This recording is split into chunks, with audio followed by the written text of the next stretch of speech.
Not surprised, UK cops swapped racist text messages, very racist text messages about Meghan Markle. Let's put up a picture of these police officers, okay? Officers PC Sukhdev, Jeer on the left, PC Paul Hefford, center, and former officer Richard Hammond on the right.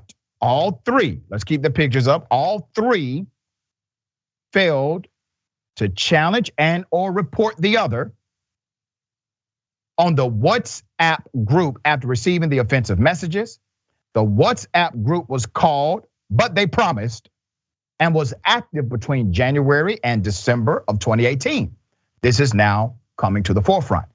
The allegations amount to gross misconduct, which will result in officers being sacked if they are proven. According to Vishal Misra of the Metropolitan, all of the content in the log is submitted to be explicitly racist, homophobic, sexist, and Islamaphobic.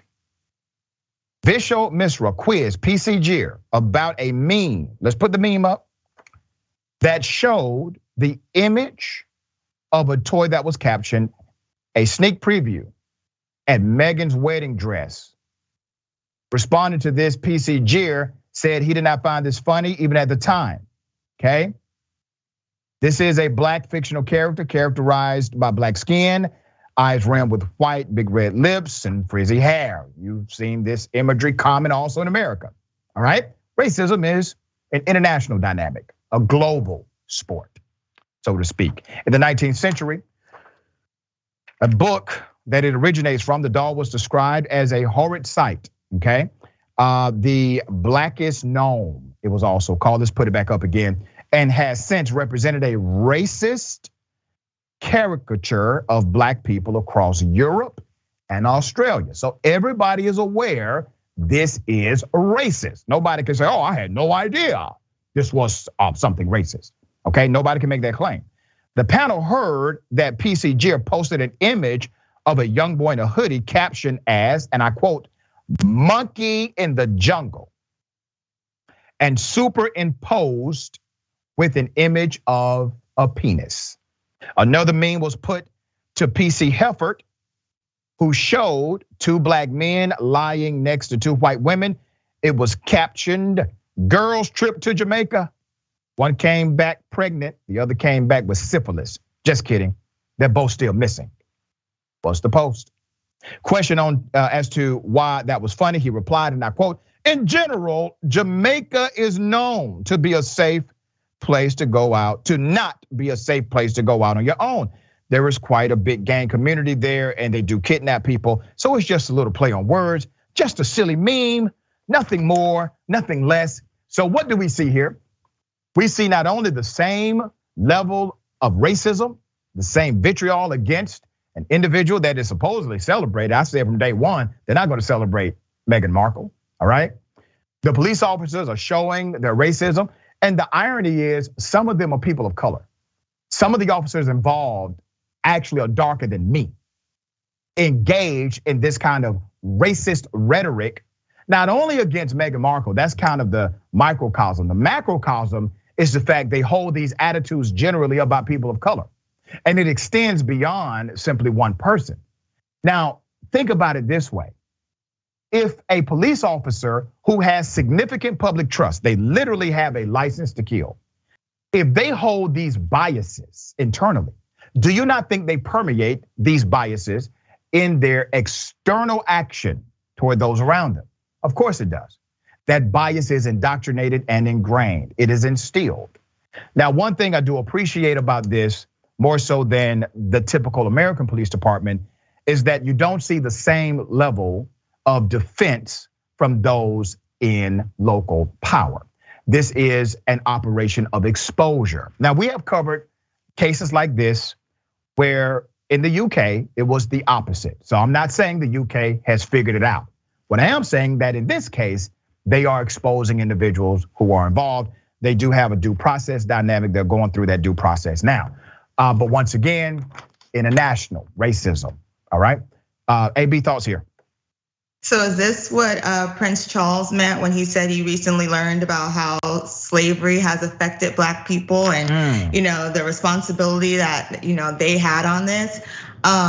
Let's be real. Let's think about who came over to what country and not only stole the land, but took their women and raped them and brought them diseases. Let's not forget what people went over to a particular continent and kidnapped people and then imported them onto another country that they had previously stolen and forced them into labor. Let's be real about what we have going on here. This is exactly why we need to teach critical race theory in school. Yeah. Because these are the lessons that you would learn.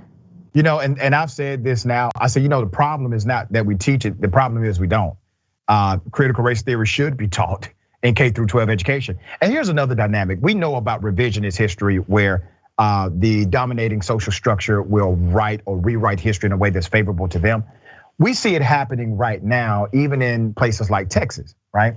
Where Texas has created a law, Senate Bill 2, that says you cannot teach slavery in a particular context anymore.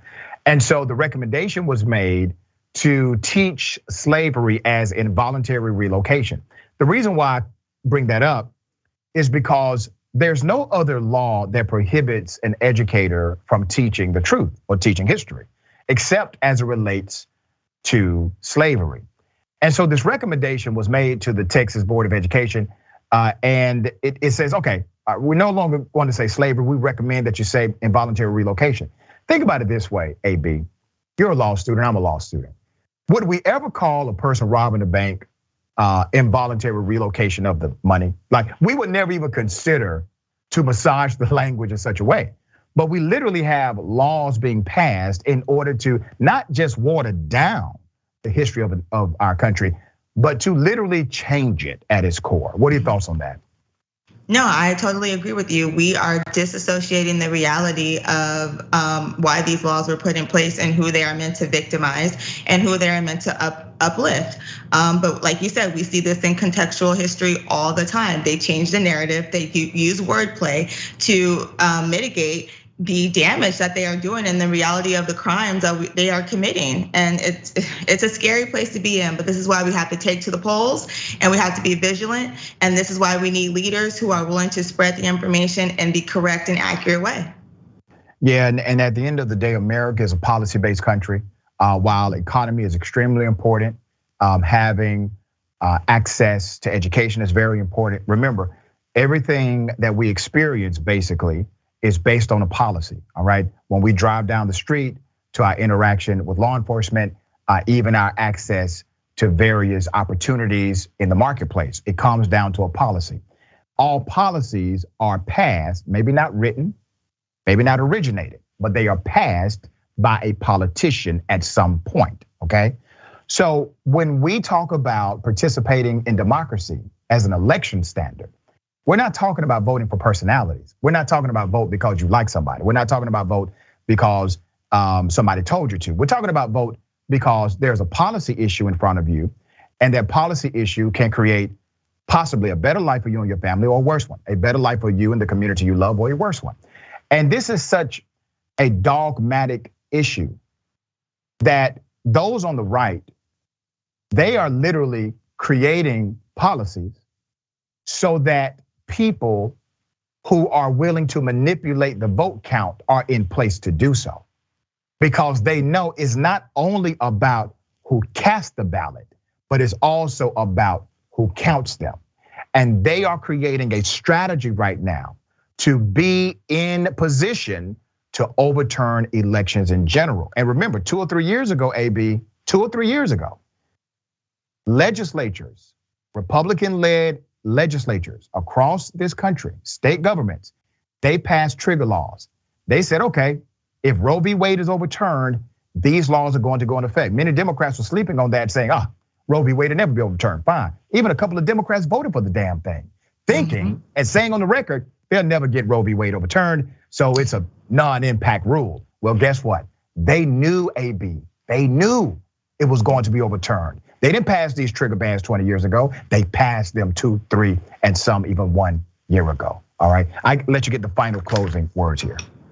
No, I'll just say that this is the very thing that Thomas Jefferson warned us about when they drafted the Constitution, right? And when they drafted the amendments, is that you will have people who will not want to give up their power, right? We will have leadership that does not represent the people. And people are generally, even if they have the option to vote out leadership, right? If it is not used properly, they probably won't use it. And so these are the things we need to, when we're talking about historical context, we're talking about our Constitution, we're talking about our right to vote, these are the issues that our founders actually addressed in our Constitution that we should probably be paying attention to, as opposed to the nonsense that keeps coming down the food chain. Yeah,